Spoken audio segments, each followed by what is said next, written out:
नमस्कार, विठ्ठल बोलेमध्ये स्वागत। मी विठ्ठल पाटील। आज सर्वप्रथम आपणा सर्वांना नवीन वर्षाच्या शुभेच्छा। खरं तर बीड जिल्ह्यातील गुन्हेगारीनं एकूणच संपूर्ण महाराष्ट्राला हादरवून सोडले हे मी सांगायची गरज नाही, कारण गेले 8-10 दिवस हे हादरे कसे बसतायत आणि एक नवीन खुलासे कसे येत आहेत आणि बीड जिल्ह्यात जणू जंगलराज आहे असं कसं सांगितलं जातंय हे आपणा सर्वांपर्यंत ऑलरेडी पोहोचलेलंच आहे। आता आपण बोलणार आहोत की जसं बीड जिल्ह्यातील राजकीय गुन्हेगारी आहे तसंच काही वर्षापूर्वी कोल्हापूर जिल्ह्यात सुद्धा अशीच राजकीय गुन्हेगारी होती। या गुन्हेगारीत काही कुटुंबीय आणि कुटुंबियांच्या टोळ्या सुद्धा होतात, पण आज हे गुन्हेगारी क्षेत्र सोडून हे कुटुंबीय खरोखर सुधारलेले आहेत, वाल्याचे वाल्मिकी झालेले आहेत। आणि ह्या कुटुंबियांचा आढावा घेतला तर खरोखरच त्यांना मनापासून धन्यवाद द्यावे लागतील की त्यांनी गुन्हेगारी क्षेत्र सोडून आणि राजकीय गुन्हेगारीला रामराम करून आज सुखी संसार त्यांचे कसे सुरू आहेत। आणि याबरोबरच त्यांची दहशत कमी झालेलीच आहे, पण त्यांच्यामुळं सर्वसामान्यांना कसा दिलासा मिळालेला आहे याचा आज आढावा आपण या व्हिडिओमध्ये घेऊ। कोल्हापूर जिल्ह्यामध्ये गेल्या 2 दशकापूर्वी किंवा त्याच्याही पूर्वी काही राजकीय गुन्हेगार सक्रिय होते। खरं तर यांना गुन्हेगार म्हणायचं का? कारण तसं म्हणता येणार नाही, कारण ही राजकीय मंडळीच होती। एकेकाळी राजकारण करता करता काही लोकांना न्याय देण्यासाठी काहींवर होणारा अन्याय सहन न झाल्यामुळं यांना आपोआपच गुन्हेगारीकडे ओढलं गेलं किंवा ते त्यामध्ये वाहत गेले। त्या प्रवाहात एकदा सामील झाल्यानंतर पाठीमागं वळून पाहिजे त्यांना संधी मिळेल नाही, असे प्रकार घडत गेले। यात खरोखरच जर नावं घ्यायची झाली तर कवाळे असतील, वास्कर असतील, भास्कर असतील किंवा इचलकरंजीचे तेलनाडे सुद्धा असतील। या बंधूंवर जेव्हा मोकाअंतर्गत कारवाई झाली, त्यांच्या गुन्हेगारी टोळ्या आणि त्यांच्याकडून सर्वसामान्यांना होणारा त्रास या कारणास्तव त्यांच्यावर जे गुन्हे दाखल झाले आणि संघटित गुन्हेगारी अंतर्गत त्यांच्यावर कारवाई झाली, यात सावकारी असेल किंवा दहशत असेल, एकूण जे प्रकार व्हायचे, मारामाऱ्या व्हायच्या आणि ह्या टोळ्यांमुळे सर्वसामान्यांना असुरक्षित वाटायचं। म्हणून त्यावेळी त्या पोलीस अधिकाऱ्यांनी सक्षम आणि ठाम भूमिका घेत या टोळ्यांवर नियंत्रण मिळवलं। पण ह्या टोळ्यांवर पोलिसांनी आणि कायद्यानं नियंत्रण मिळवण्यापेक्षा त्यांनी स्वतःमध्ये ज्या सुधारणा केल्या, स्वतःमध्ये जे त्यांनी परिवर्तन केलं आणि आज ते एक सुदृढ समाजात चांगल्या रीतीनं वागत आहेत, हे खूप महत्वाचं आहे। कोल्हापूर शहर आणि इचलकरंजीतील या काही टोळ्यांची नावं आपण घेतली, पण त्याच्याबरोबरच जे पूर्वी हत्याकांड व्हायचं, मग भावकी जरी असलं तरी करवीर तालुक्यातील केरली जवळच्या पडवळवाडीतील नलवडे बंधूंचा असो, अगर चंदगड तालुक्यातील नागनवाडीमध्ये भावकीतून आणि भावकीतील वादातून जे काही हत्याकांड व्हायचं किंवा झालं त्याला सुद्धा अर्थातच राजकीय वरदहस्त होता असं त्या काळात सांगितलं जायचं। म्हणजेच राजकीय वरदहस्ताशिवाय गुन्हेगारी फोफावत नाही, असंच एकूण चित्र आज समाज पाहत आहे। आणि बीडच्या घटनेनंतर याला अक्षरशः खरोखर वाचा फोडलेली आहे असं म्हटलं तर ते वावगं ठरणार नाही। कोल्हापुरातील ज्या काही टोळ्यांची मी नावं घेतली त्या टोळ्या आज अस्तित्वात असतील नसतील, पण त्यांच्यात जे मोठं परिवर्तन झालेलं आहे ते खरोखर मानण्यासारखं आहे। वाल्याचा वाल्मिकी कसा होतो हे आपण या टोळ्यांच्या माध्यमातून पाहत आहोत। अर्थात कवाळे आणि वास्कर बंधूंनी तर चांगलंच परिवर्तन स्वीकारलेलं आहे। आज ते सन्मानानं राजकारणात वावरत आहेत। आज भास्कर टोळी जी अस्तित्वात होती ती सुद्धा आज कमी प्रमाणात त्यांची दहशत कमी झालेली आहे असं एकूण चित्र आहे।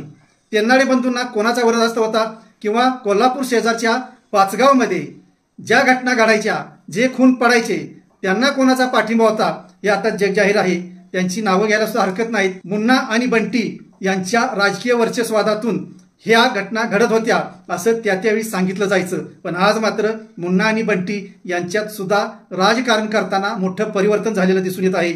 यांनी सुद्धा राजकीय गुन्हेगारीला व्यसन घालण्याचं काम केलं आहे असं म्हटलं तरी चालेल। एक घटना आठवते ती म्हणजे अशी की 1 किंवा 1.5 दशकापूर्वी कोल्हापूर जिल्हा परिषदेच्या अध्यक्षपदाची निवड होती आणि त्यावेळी अर्थातच जिल्ह्याचं राजकारण हसन मुश्रीफ सांभाळत होते, ते मंत्री होते।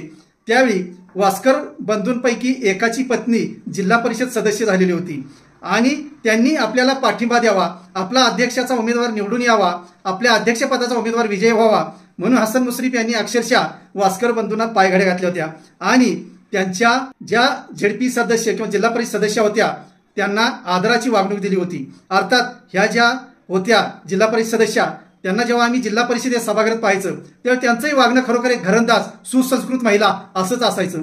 मग त्यावेळी प्रश्न पडायचा की अशा एवढ्या सुसंस्कृत महिलेला घरातून दहशतीचं वातावरण असताना घरातील एक आपलेच जे हक्काचे सदस्य आहेत आपल्या कुटुंबियांपैकी त्यांच्यावर मोकाची कारवाई होत असताना या घरंदाज स्त्रीला काय वाटत असावं.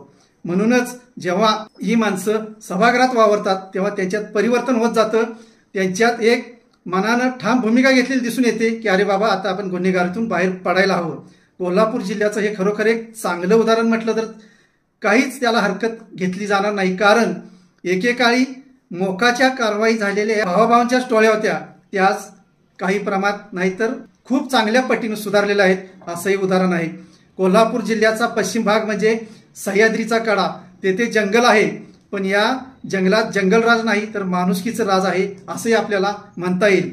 ज्या काही घटना घडतात त्या अर्थातच नरक्याची तस्करी असो किंवा सप्तरंगीची तस्करी असो या वन विभागातून अभय मिळाल्यामुळं या घटना यापूर्वी घडल्या. त्याचबरोबर मायनिंग क्षेत्रात सुद्धा काही प्रमाणात गुन्हेगारीचा शिरकाव होताना दिसत होता. शाहूवाडी, पन्हाळा, राधानगरी, चंदगड या तालुक्यांमध्ये बॉक्साईट उत्खननासाठी ज्या जागा मिळवल्या जात होत्या त्यावेळी सुद्धा लँड माफिया निर्माण होत आहेत का काय अशी एक भीती कोल्हापूर जिल्ह्याला वाटत होती. पण ते सुद्धा आज आटोक्यात आहे. कोल्हापूर जिल्ह्यात गुन्हेगारी आहे का तर आहे असं म्हणता येईल. पूर्णपणे नाही असं म्हणून चालणारही नाही. पण या गुन्हेगारीवर वचक ठेवण्याचं काम त्यावेळच्या पोलीस अधिकाऱ्यांनी केलंच केलं. पण ज्या ह्या काही टोळ्या सक्रिय होत्या त्यांनी सुद्धा स्वतःमध्ये बदल केले, स्वतःमध्ये परिवर्तन घडवलं आणि आज ते आदर्श समाजात आदर्श म्हणून वावरत आहेत किंवा त्यांचा सामाजिक सहभाग वाढत आहे. हे काही कमी महत्वाचं नाही. म्हणून कोल्हापूरच्या जे बंटी असतील, मुन्ना असतील, हसन मुश्रीफ असतील यांची नावं घेतली जातात काही टोळ्या त्यांनी निर्माण केल्या म्हणून. पण आजच्या घडीला मात्र कोल्हापूर जिल्ह्यात अशा टोळ्या अस्तित्वात नाहीत हे सुद्धा तितकंच महत्वाचं आहे. बंटी पाटील असतील, धनंजय महाडिक असतील, हसन मुश्रीफ असतील यांनी सुद्धा अशा टोळ्यांना अलीकडे थारा द्यायचं बंद केलं आहे की काय असं चित्र आपल्याला दिसून येईल. कारण कोल्हापुरातील राजकीय दहशत आज खूपच कमी आहे. अगदी सर्वसामान्य माणूस असो किंवा कोणत्याही पक्षातील सामान्य कार्यकर्ता असो त्याच्यावर दबाव असतो नाही असं नाही. पण तो दबाव ठराविक लिमिटपर्यंतच असतो, ठराविक अंतरापर्यंतच असतो. त्यानंतर मात्र हे कार्यकर्ते अगदी बिनधास्त निवडणुकीच्या काळात सुद्धा वावरत असतात. कोल्हापूरच्या निवडणुकांचं जर वातावरण आपण पाहिलं मग अगदी ग्रामपंचायत असो, जिल्हा परिषद असो, महानगरपालिका असो, विधानसभा किंवा लोकसभा असो या काळात खूपच कमी मारामाऱ्या होऊ लागलेल्या आहेत. आणि याचं द्योतक म्हणजे आजचा तरुण यात गुन्हेगारीला थारा देत नाही असंच दिसून येत आहे. जे काही तरुण अनवधानाने अशा टोळ्यांमध्ये सहभागी होत होते ते सुद्धा आता स्वतःला सावरू लागलेले आहेत. आणि गुन्हेगारीत जर आपण गेलो तर पोलिसांपासून न्याय यंत्रणेपर्यंत किती हेलपाटे मारावे लागतात, कसा मानसिक त्रास सहन करावा लागतो हे त्या गुन्हेगारांना अनुभव आलेले आहेत. म्हणूनच आज राजकीय गुन्हेगारी कोल्हापुरात अगदी कमी आहे असं आपण सांगू शकतो. जी काय असेल ती सुद्धा आजच्या बीडच्या घटनेमुळे कमी होईल. कारण बीडची जी चीथू झालेली आहे, जंगल राज सुरू आहे म्हणून जे काही आज महाराष्ट्रभर सांगितलं जात आहे त्यामुळं आज प्रत्येक जिल्ह्यातील राजकीय नेते आणि राजकीय गुन्हेगार सुद्धा सावध होतील यात काही दुमत असणार नाही. कारण ते सावध झाले तरच समाजाला निकोप वातावरण अनुभवायला मिळणार आहे, खरी लोकशाही अनुभवायला मिळणार आहे. आणि ह्याची जाण अर्थातच कोल्हापुरातील नेत्यांनी, राज्यकर्त्यांनी ठेवलेली आहे. जेव्हा गुन्हेगारीला राजकीय आश्रय मिळतो तेव्हाच गुन्हेगारी फोफावते हे सुद्धा तितकंच सत्य यापूर्वी अनेकदा अनुभवाला आलेलं आहे. गाडीवान असो किंवा घोडागाडी असो, गाडीवानाच्या हातात कासरा असतो आणि घोडागाडी जो चालवतो त्याच्या हातात लगाम असतो. तसाच पोलिसांच्या एकूण कामगिरीचा कासरा किंवा लगाम हा गृहमंत्र्यांच्या हातात असतो. गृहमंत्री जेवढे पोलिसांसाठी कासरा ढिला सोडतील तेवढी पोलीस यंत्रणा सक्रिय राहील आणि गुन्हेगारी नक्कीच नेस्तनाबूत होईल हे सुद्धा तितकंच खरं आहे. त्यामुळं गृहमंत्री अर्थात कोणीही असो, आजचा असो, कालचा असो, भविष्यातील कोण होईल तो असो, ते जेवढा कासरा ढिल्ला सोडतील किंवा लगाम ढिल्ला सोडतील तेवढंच पोलिसांना गुन्हेगारीवर वचक ठेवायला सोपं जाईल. अर्थात यात सुद्धा दुसरी बाजू येते. जेव्हा बैलगाडी ओढताना दोन बैल असतात, एक बैल दुसऱ्या बैलाला दाबत असतो, ढकलत असतो किंवा बाहेर ओढत असतो, त्यावेळी अर्थातच गाडीवानाला त्या बैलाचा कासरा ओढावा लागतो, त्याला समज द्यावी लागते.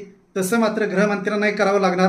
कारण पोलीस खात्यात सुद्धा असे काही अधिकारी आहेत की ते निकोपपणे कायद्याचा वापर करण्याऐवजी त्याचा कसा वेगळ्या अर्थाने वापर करून कसा सर्वसामान्य त्रास होईल हे सुद्धा अनुभवाला येतं. अशा अधिकाऱ्यांना गृहमंत्र्यांनी खरोखरच कासरा ओढलाच पाहिजे, त्यांची व्यसन त्यांना घातलीच पाहिजे. आणि जे अधिकारी चांगलं काम करतात त्यांचा कासरा ढिला सोडून त्यांना मोकळीक दिली पाहिजे. म्हणजेच गुन्हेगारी नियंत्रणात येईल आणि पुन्हा एकदा कोल्हापूरच्या गुन्हेगारीचा, राजकीय गुन्हेगारीचा जो निकोप होतोय, ती गुन्हेगारी कमी होते, हे सुद्धा लक्षवेधी आहे. हे आपल्याला आवर्जून सांगावंसं वाटतं. धन्यवाद. असेच नवनवीन विषय ऐकण्यासाठी लाईक, सबस्क्राईब आणि बेल आयकॉनवरती क्लिक करा.